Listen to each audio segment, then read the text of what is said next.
Saludamos a Osvaldo Moreno, consultor político. Con él vamos a hablar sobre la coyuntura electoral que vive en nuestro país. Osvaldo, ¿cómo está? Buenos días, gracias por acompañarnos. Bienvenido.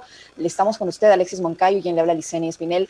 ¿Cómo mira usted el panorama electoral todavía con estas incertidumbres de no saber cuántos binomios van a poder participar en las elecciones del 2021, con presupuestos electorales que no terminan de integrarse o de confirmarse, y con una campaña electoral que se desarrolla de forma parte inusual, de una forma extraña, por el mismo hecho de la pandemia que estamos viviendo en nuestro país? ¿Cómo mira usted este panorama? Bienvenido, buenos días. Buenos días, un gran saludo a todas las personas que nos escuchan, que nos miran en todo el país, en la provincia de Pichincha, en las redes, etcétera. Gracias a usted por la invitación y a su colega también. Un proceso electoral que termina siendo reflejo de lo que es el país, ¿no? Un país con institucionalidad totalmente endeble, donde las instituciones están en función de las coyunturas, de las tendencias en redes, de la prensa, y no de lo institucional o lo estructural. Realmente esta situación es bastante preocupante, porque deslegitima no solo el proceso, deslegitima al organismo, deslegitima al país. El señor Arauz va primero, descalifícalo. Álvaro Noboa sube, quítale el registro. Yacu Pérez sube, mándale la Contraloría. Es impresionante, es impresionante. O sea, realmente la incertidumbre y la informalidad, digamos, que estamos viviendo. Porque mire, esto, al menos para mí, es secundario. Más allá de la carrera de caballos o la adivinanza, quién va primero, quién va segundo. Eso es lo que a mí, al menos en lo personal, menos me preocupa.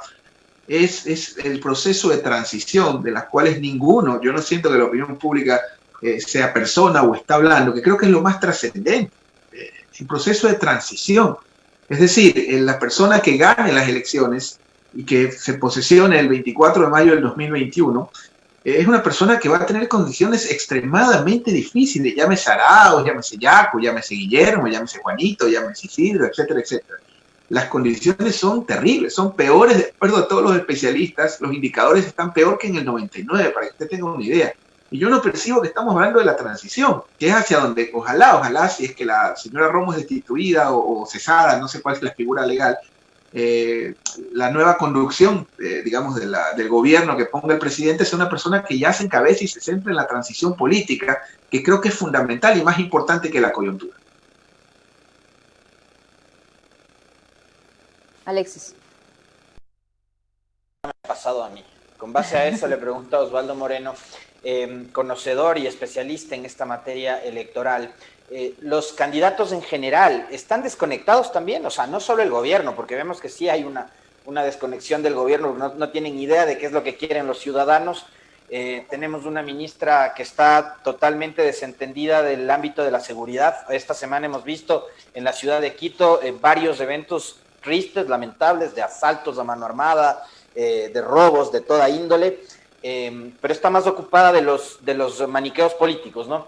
Y esa misma desconexión yo siento de determinados candidatos presidenciales. Ayer nomás escuchaba un extracto de una entrevista que le hacen a César Montúfar, donde él decía que aquí lo que está en debate es cuál de los candidatos va a meter preso a Correa. Entonces, sobre eso, Osvaldo, yo quisiera también un análisis y una reflexión suya de este baratizo de ofertas al que estamos entrando los ecuatorianos viéndoles a los candidatos. Bueno, qué gusto verlo, Alexis. Espero que se encuentre bien, que puedan trabajar, que al final del camino esto es lo que lleva el pan a nuestra mesa, el ejercicio de nuestras profesiones, cada quien en su espacio. Me alegro de verlo trabajando y espero que se mantenga así. Gracias. A ver, mire, esto es bastante curioso, ¿no? Yo creo que uno de los errores más graves del gobierno o de la administración, el primero para mí es fundamental, el punto de inflexión al abismo fue no en octubre, sino el momento que el señor Richard Martínez asume la conducción de la economía. Básicamente porque fue el giro absoluto hacia, digamos, políticas que están probadas en todo el planeta, que en países chiquitas son nefastas. Y lo digo con nombre y apellido, el Fondo Monetario Internacional. Para mí ese es el punto de inflexión, ni siquiera octubre o la pandemia.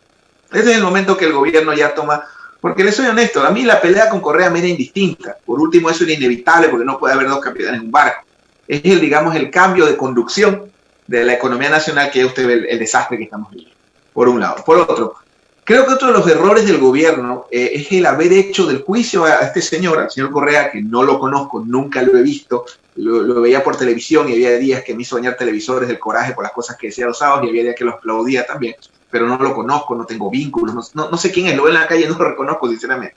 Entonces, el haber hecho del juicio al señor Correa una política de Estado, un tema que debió ser eminentemente institucional, indistintamente, le soy transparente, si lo declaraban, yo qué sé, lo fusilaban, cadena perpetua, castración química, si lo beatificaban, si lo exoneraban, eso debía ser problema de la justicia, única y exclusivamente. Entonces, un problema que era eminentemente judicial terminó siendo una política de Estado del gobierno, moneda de cambio política, y en eso nos llevamos 4 años.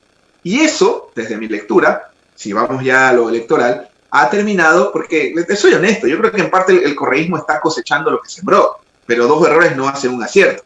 Entonces eso, el haber hecho de esa política de Estado ese juicio, el haber hecho del martillo de los correístas, acuérdese usted la señora Pavón, el señor Hernández, encadenados cual Maduro, cual Venezuela, pues parecíamos Venezuela en ese sentido, ¿no? Entonces yo creo que ese relato, esto de la inscripción del señor Arauz, la proscripción, digamos, o sea, son símbolos.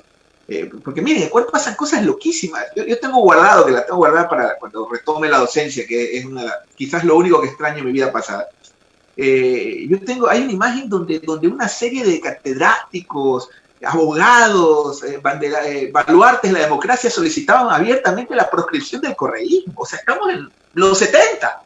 Indistintamente de todo lo que podemos criticarles a ellos, porque creo que cometieron aciertos geniales, pero también barbaridades. Creo que ese es el punto, hay que analizar las cosas así. Pero en todo caso, insisto, yo creo que el haber construido el relato de martirio termina de alguna forma poniéndolos donde están, porque hay sectores de la población que sienten nostalgia por esta fuerza política. Claro, esto tiene una explicación. Si la vara es Moreno, acuérdense lo que pasaba en Quito, la vara era Rodas, ya ve lo que pasó. En Guayaquil la vara era Nebot, usted ve otro comportamiento electoral. Entonces, claro, el 100% de ecuatorianos, yo he visto, evalúan al gobierno de Correa 5/10, 6/10, 4/10, digamos un promedio de 5/10, pero cuando evalúan a Moreno es 0, o es 1, porque no hay 0. Entonces, claro, si la vara es Moreno, obviamente hay sectores de la población que sienten nostalgia por un pasado que para muchos fue mejor. Vamos con algo básico como sacar un documento, vaya, saque un pasaporte el día de hoy. Entonces, eso es producto de las reducciones de personal, donde un tipo que atiende a las personas es un gasto, etcétera, etcétera, etcétera. Entonces, yo pensaría que esto es muy peligroso porque si proscriben fuerzas políticas como el señor Noboa, que yo creo que debería participar, como el señor Arauz, que creo que debería participar, la gobernabilidad, que creo que es lo más importante del próximo gobernante, va a estar totalmente afectada y deslegitimada.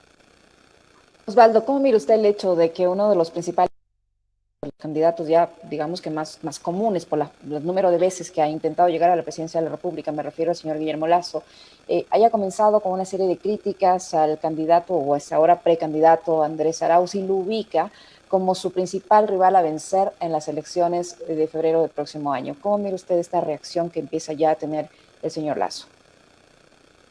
Bueno, Lasso es Lasso en su laberinto, pues, ¿no? Él tiene una campaña que en teoría lleva 10 años en vigencia, una campaña que para mí, o una campaña, un candidato que no supo capitalizar el resultado del 17. Para mí el señor Lasso cometió un error empantanándose en un fraude que no pudo probar. En eso yo estoy totalmente de acuerdo con el abogado Nebot, Guayaquil. Él planteaba que el fraude tenía que probarse y no se probó. Entonces, el haberse empantanado en ese reclamo es algo muy parecido a lo que le pasó a López Obrador en el 2006. No pudo probar el fraude que argumentaba, le hizo Calderón. Contra Calderón, ¿no? Así es. Entonces, yo creo que eso de alguna forma, o sea, el candidato natural e indiscutible debería ser Guillermo Lasso, por estas circunstancias que le planteo, ¿no? Pero para mí, más allá de la carrera de caballos, yo creo que nada está dicho. Este diciembre no va a ser cualquier diciembre, va a ser un diciembre donde la gente está desempleada, donde de acuerdo a todos los indicadores hay un promedio de 100 muertes por cada 100.000 habitantes por COVID en nuestro país. Tenemos la peor respuesta ni siquiera del hemisferio, del planeta. Entonces, en ese escenario, esta va a ser una Navidad o unas fiestas donde la gente no va a tener dinero. En Guayaquil ni le cuento la tragedia espantosa y pavorosa que vivimos. Me excusé un par de veces de darles entrevistas a ustedes y a varios medios durante esos meses porque creo que el silencio era la mejor forma de homenajear a los muertos en ese momento. Pero en todo caso, yo creo que este tipo de circunstancias hacen que para mí el mes de enero va a ser determinante. Y tengo que decirlo abiertamente, yo creo que Lasso tiene opciones. Lasso es una de las alternativas, tiene el poder mediático, el poder económico y lo más importante es su trabajo de los últimos 10 años.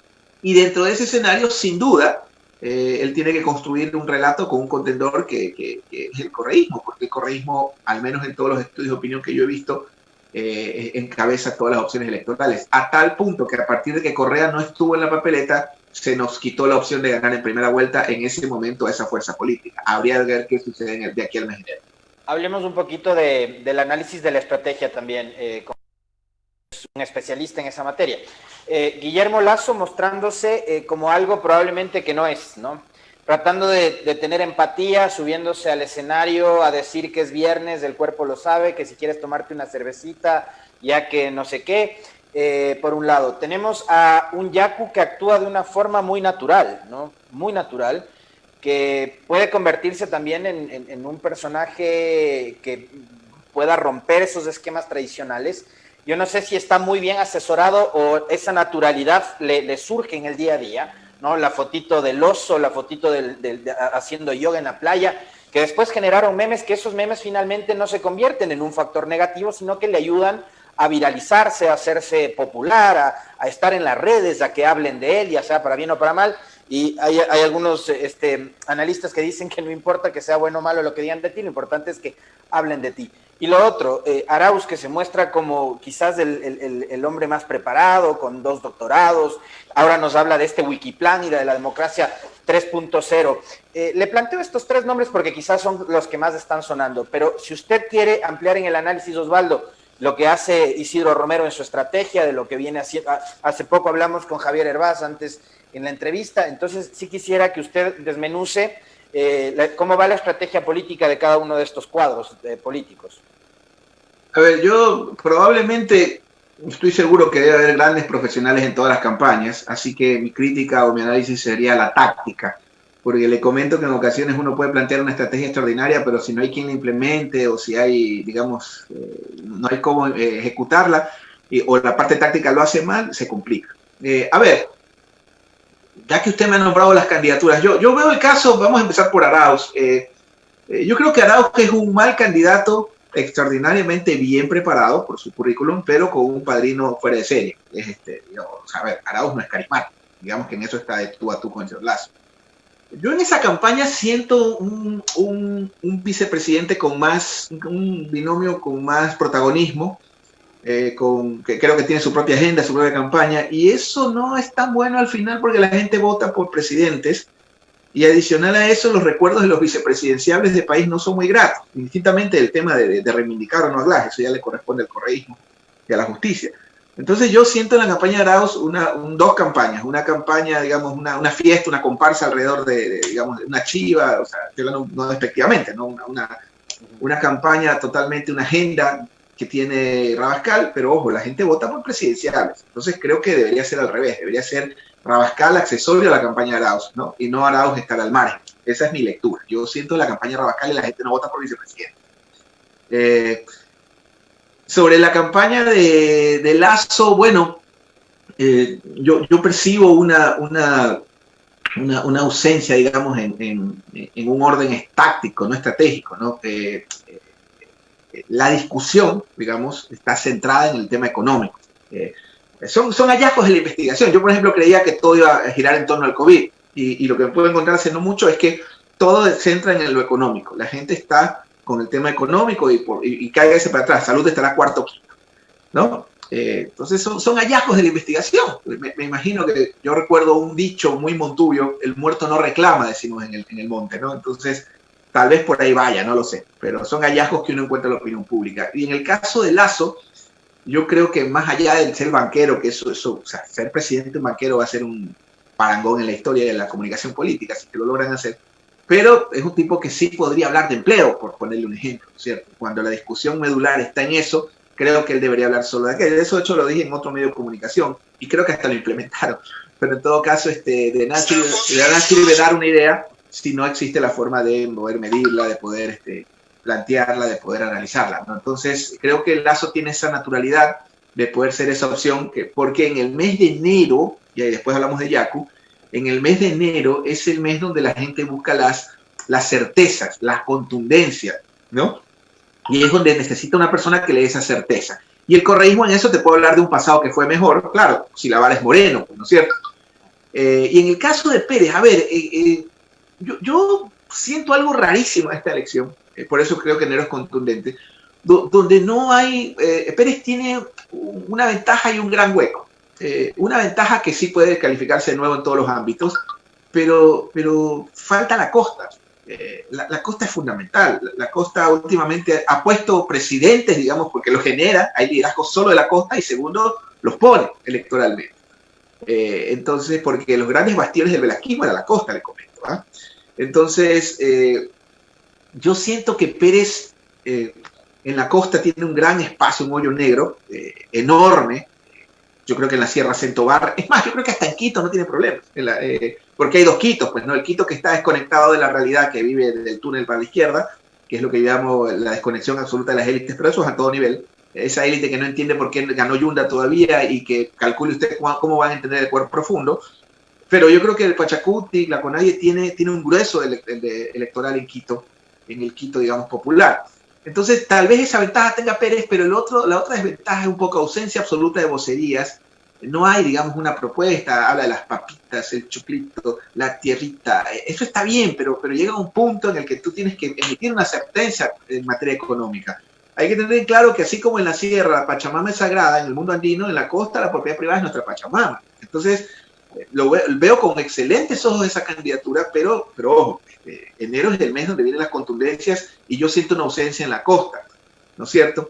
Y percibo en lista de espera dos opciones, más o menos como en los aeropuertos, que vendrían a ser el señor César Montúfar y el señor Isidro Romero, que creo que hay que tomarlos en cuenta porque distintamente del tema cuantitativo, cualitativamente están en la discusión. Osvaldo, ¿cómo miras de las encuestas y hasta qué punto esto puede modificar la opción que tome un elector al momento de votar? A ver, hay dos tipos de formas de ver esto. Lo que es un sondeo de opinión, que eso lo podemos hacer entre usted y el compañero y las personas que nos ven, y lo que es una investigación, ¿no? Hay muchos sondeos de opinión y veo pocas investigaciones. Y de hecho yo siempre he planteado, en Ecuador hay grandes investigadores, aquí hay muy buenos investigadores, lo que pasa es que es un país muy chiquito. No es como México, que es un estado continental, donde Jalisco es del tamaño del Ecuador. Ni le cuento la Ciudad de México, que ya no es DF, ahora es Ciudad de México, ahora tiene hasta una constitución, ahí hay 30 millones de almas, saque usted la cuenta, 2 Ecuador.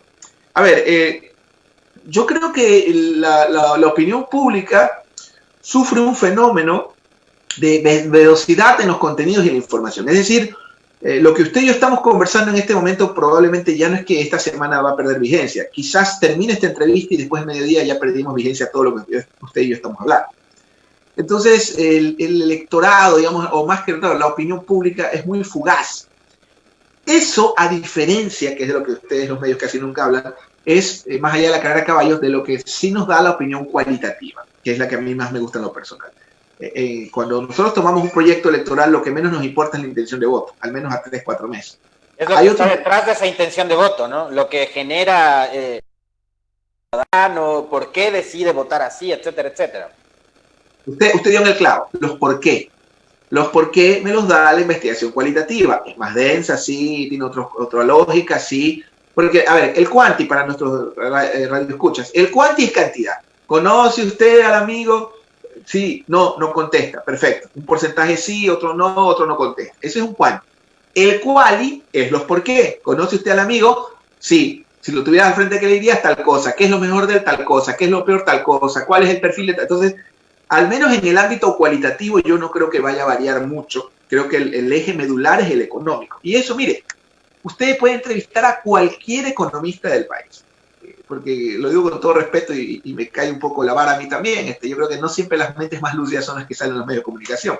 Pero usted puede entrevistar a cualquier especialista en economía, cualquiera, el neoliberal, ortodoxo, de centro, heterodoxo, a cualquiera. Todos coinciden que esta es la peor crisis económica del siglo. Todos. En lo que no están de acuerdo es en quién tiene la culpa, ¿sí? Pero todos coinciden en que esta es la peor crisis del Estado. Entonces, yo creo que en el ámbito cualitativo no va a variar el tema. Pero en lo cuantitativo, esto está muy frágil. Y con esta fiesta, como le digo, esta Navidad triste que vamos a tener, donde hay crisis económica, donde vamos a llorar un muerto, en el mes de enero la gente va a estar muy susceptible y para mí va a ganar el que presente más certezas y contundencias en materia de la solución de los problemas, que es básicamente el económico. Y ahí creo que Lasso tiene una ventaja, discúlpeme que lo diga. Entonces podría pasar, pero eso ya depende obviamente de la campaña de cada quien. ¿Cuál es la ventaja de la... Eso, que él puede hablar de empleo. Uno tiene que hablar de lo que le queda. Usted me ¿Perdón? A ver, esto está interesantísimo, porque digo, Lasso puede hablar de empleo, porque además, y fue parte de sus ofertas en la campaña anterior, el tema del 1.000.000 de empleos y demás, pero ahí, ¿cuánto le puede restar a Lasso, Osvaldo, el haber sido un aliado incondicional de Moreno? Porque la mayoría de los ciudadanos ubica a Lasso y a Nebot como las personas más cercanas al actual gobierno, que es, junto a la pandemia, los dos causantes de esta crisis, ¿no? Así señalan algunos especialistas también. Entonces, ¿cuánto le puede pasar factura a esa cercanía? ¿Y cuánto puede afectar en, creo, la forma de votar en el juicio político a María Paula Romo también? A ver, usted no es periodista solo de Zoom o de medios grandes, usted es periodista de calle. Usted ha hecho coberturas en la calle. Y usted sabe, o por lo menos lo percibo yo así, que las discusiones parlamentarias no suelen estar en la discusión de la mesa de los ciudadanos. Ese es un detalle. Ahora, ojo, en una elección no buscas el 100% de los votos. Sin duda, yo le puedo dar una lista primero de un banquero. O sea, eso es inviable. Peor en un país donde tiene las tasas más altas del mundo dolarizadas. O sea, usted, por ejemplo, si usted viviera en Colombia o en Panamá, en un crédito hipotecario en 20 años, con lo que usted paga aquí en intereses, tendría otra casa en esos lugares. O sea, partamos de ese punto, ¿no? El otro día, un colega mío, un sociólogo que está haciendo una tesis sobre Ecuador, me dice, ¿por qué los indígenas, los actores sociales, protestan contra los gobiernos y no contra los banqueros? Me dice, no sé, Mario, yo tengo problemas con la banca, pero es un tema bastante, digamos, del que no se habla. Es más, yo creo que el mayor aliado de los banqueros fue el correísmo, porque fue la década en que más hicieron utilidades y nunca se abrió la entrada a la banca extranjera, a esos que les encanta el libre comercio hasta que les afecta. Pero bueno, esa no es la discusión. Entonces, Lasso tiene, ningún candidato, no lo hagamos personal, busca el 100% de los electores. Entonces, el tema de la asamblea yo creo que no tiene... Ahora, lo que sí es cierto, que coincido con usted, es el hecho de que alguien va a pagar la factura de un gobierno totalmente impopular, porque en todos los estudios de opinión, todos, lo que no coinciden es en la parte de la intención de voto presidencial, pero todas las encuestadoras de este país coinciden en que el 90% de los ecuatorianos consideran un pésimo gobierno. Y lo más preocupante, la valoración de la palabra del presidente sobrepasa el 95% negativo, es decir, de cada 100, 95 no le creen al presidente de la República. Eso, obviamente, alguien va a tener que pagar la factura de este gobierno. Y para mí tiene una explicación. Cuando hay gente que me plantea que podría haber una segunda vuelta entre Yacu Pérez y Arauz, se me ocurre, eso tiene total sentido. Obviamente, si usted encabeza la oposición, un gobierno popular desde las calles, como lo hizo en los indígenas, eso puede tener un capital electoral. Si usted termina siendo digamos, el contendor, porque vea, el correísmo eligió bien a sus contendores, eligió la prensa, que es un ente. El gobierno cometió el error de buscar al correísmo como contendor. Y al haber construido y enriquecido el relato de martirio y de persecución, usted está viendo lo que está sucediendo. Yo tampoco descarto un Arauz en primera vuelta, pero es muy temprano, digamos, todavía para plantear un escenario certero. Lo que puede haber es varias variables o escenarios. Y volviendo al tema de Lasso, sí, tiene esos problemas, pero al menos en materia de empleo, digamos, si tú no hilas fino y si es tu mayor preocupación, y es lo que usted plantea, vamos a los resultados. En la primera vuelta, la novedad no fue que Lenín Moreno sacó el 39.8, 39.9. La novedad fue que hubo segunda vuelta. Entonces, esa fue una primera vuelta que la ganó Lasso, al menos comunicacionalmente. Pasa lo que usted me plantea, se desvía del 1.000.000 de empleos y comienza a hablar de la CNC, sale una foto con todo el equipo de Maguad, empieza, me explica, es como cuando Lasso habla de la marihuana. ¿Quién tiene que hablar de la marihuana? Es Lasso. Cuando habla de la venta del Banco del Pacífico, yo creo que no es ético que una persona que tiene negocios no hable de la venta de un banco. Pero cuando te habla de empleo, digamos, se le pelan las pepas a la gente común. Entonces yo creo que en ese sentido Lasso tiene esa ventaja. Osvaldo, usted dice que es muy temprano todavía para analizar una posible segunda vuelta, pero ¿cuál sería el posible segunda vuelta si es que la hubiese? Varios estudios de opinión indican que podría haber una segunda vuelta entre el señor Andrés Arauz y el señor Lasso, o entre el señor Andrés Arauz y el señor Yacu Pérez. ¿Qué podría pasar? en estos dos escenarios? A ver, hay no sé si el compañero venga del mundo de la pelota. Aquí en la costa decimos jugar pelota. Claro, yo soy hincha de liga. Pero usted jugaba en las calles, usted cerraba las calles. Claro. Bueno, entonces estamos hablando del mismo, jugar con la pelota de índole, como decimos acá. Bueno, entonces estamos hablando del mismo idioma. ¿Se acuerda usted del delantero no programado? Entonces, hay un delantero no programado, ese amigo que está en la defensa y sale corriendo y se lleva a todos y hace el gol. Hay un delantero no programado que es el abogado Álvaro Noboa. Le voy a contar, si hay el tiempo, un par de anécdotas con este fenómeno político. Mire, nosotros en el mes de julio, porque bueno, hay mucha fantasía con la comunicación política, ¿no? Sobre todo hay mucha gente del mundo de las empresas que nos contrata para saber qué está sucediendo, nuestra opinión, etcétera. Nosotros estamos llevando a cabo una investigación, y yo, claro, no soy encuestador, contrato estudios sí, y ahora con el tema de la pandemia, obviamente los investigadores se han modernizado. Ahora ya no es como antes. ¿Se acuerdan? En nuestra época había una carpetita. ¿Quién no fue encuestador en la universidad? ¿No? Entonces la carpetita donde uno llenaba y tenías que llevarlo, y uno cuando tabulaba y pasaba el Excel o a la máquina de escribir, tenía que descifrar la letra del compañero. Bueno, ahora con estos aparatos el encuestador va ingresando la información y en ese instante se está tabulando. Es una maravilla el tema, ¿no? En el día 1, le estoy hablando del mes de julio de este año, el señor Noboa empezó, que aparece justo en esos días, empezó con 8%, y el día 4 que concluyó el estudio, terminó en el 11.9%. O sea, al menos en julio, el señor Noboa subía 1 punto diario. No, le estoy hablando del mes de julio. Estamos en noviembre, otra realidad, otra circunstancia.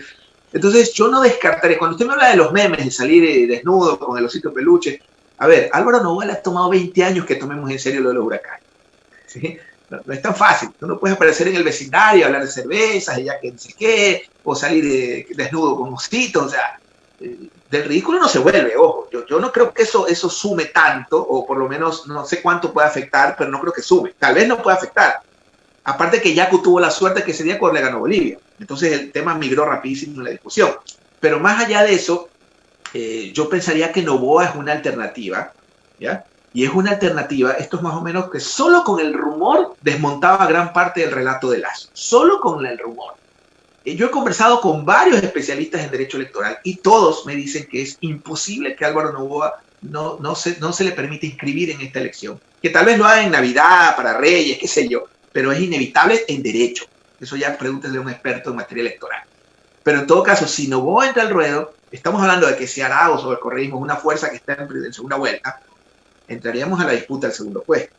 Y en el segundo puesto, en la disputa está el señor Lasso y el señor Yacu Pérez. Entonces, yo esto lo pondría como en observación. Si es que Álvaro Noboa entra a la contienda, yo creo que había muchísimos replanteos. No en lo cualitativo, se da cuenta, lo cualitativo se sostiene, pero sí al menos en lo cuantitativo. Por eso creo que ahí todavía faltan muchas certezas para poder determinar quién va primero, quién va segundo, quién va tercero. Pero usted sabe que algunos encuestadores, no todos, son como los vendedores de droga de los políticos. Entonces ellos quieren estar volando en una nube y contratar a todas para que los pongan primero, y eso no afecta en nada, porque les juro, y puede ir a la notaría que usted quiera, que a la señora María que nos está escuchando en Chillogallo, a don Manuel que nos está escuchando aquí en Montesinaí, ciudad de Guayaquil, o en las periferias de nuestra patria profunda, lo que menos me importa son las encuestas o lo que usted y yo estamos hablando y filosofando.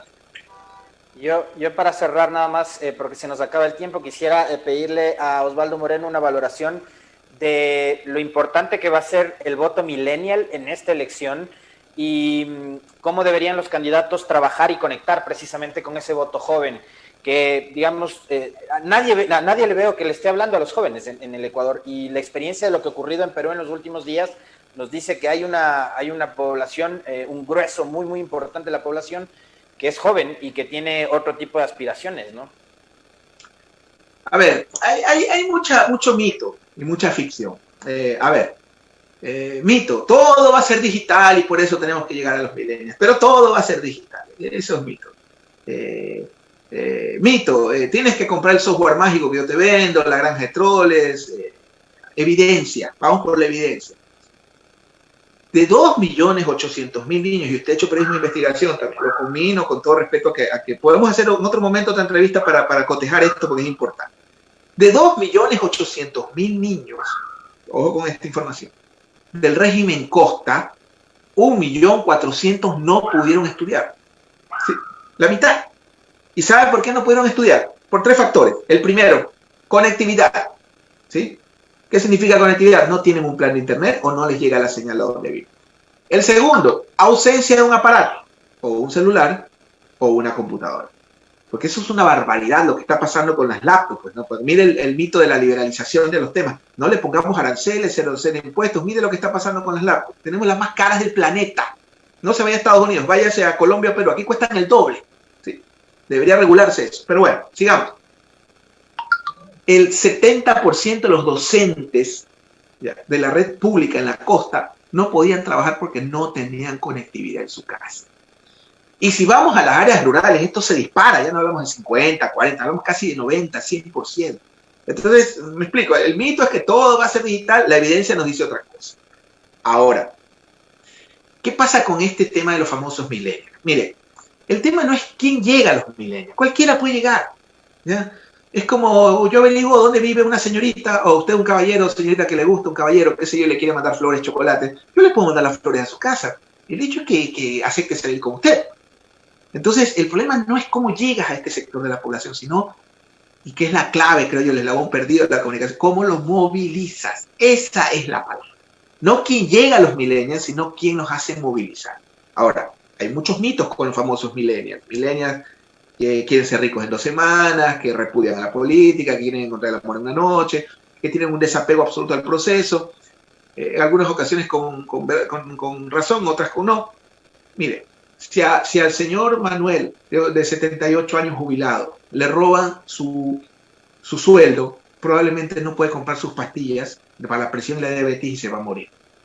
Si a usted o a mí nos roban nuestros sueldos, probablemente no pagamos los colegios de nuestros hijos o su comida y haríamos lo que sea para que ellos se alimenten. Si a un millennial le robas el celular, necesita un psicólogo, ¿ya? Entonces, al final del camino, el problema no es la jubilación, las pastillas, nuestro sueldo o el celular. El problema es la inseguridad, ¿sí?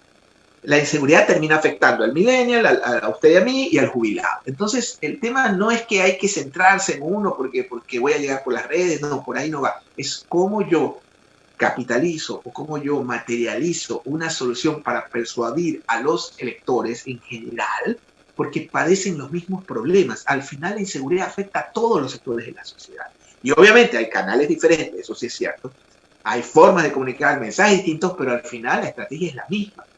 No hay que cometer el error, que esto lo vengo diciendo como Isaías en el desierto hace un año, no hay que cometer el error de hacer la estrategia de campaña o la comunicación funcional a las redes sociales o a la comunicación digital. Es al revés. La comunicación digital debe ser funcional a la comunicación. Entonces, si usted tiene claros esos conceptos y le da el lugar que le corresponde, éxito. Yo le pongo un ejemplo. Si nos quedan $100 en la caja de la campaña y me dice Osvaldo, radio o redes, 1 millón de veces radio. Pero 1 millón, yo no tengo acciones en la radio, ni quiero que usted me entreviste más seguido, para nada. 1 millón, y esto lo podemos probar, ¿ya? El gran problema de la comunicación digital, usted me puede decir, sí, Osvaldo, pero es que el 70 y tanto tiene Facebook. Es una gran verdad.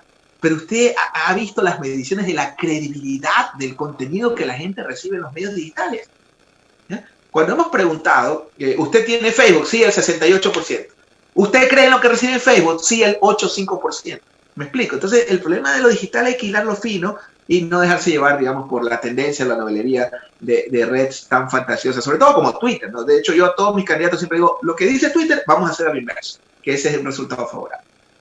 Muchísimas gracias, Osvaldo Moreno, consultor político, con quien hemos analizado todo el desarrollo de lo que es esta pre-campaña electoral, porque todavía no arrancamos, pero vemos que hay algunos temas que se debe analizarlos, que se debe estudiarlos y sobre los cuales hay que reflexionar. Muchas gracias, Osvaldo, por haber aceptado esta invitación a la entrevista. Qué bueno verlo activo, verlo trabajando y tranquilo sobre todo. Me alegro que ojalá podamos ejercer nuestro trabajo. Me da mucho gusto verlo así. Muy amable, Osvaldo, gracias. Cuídese, hasta luego.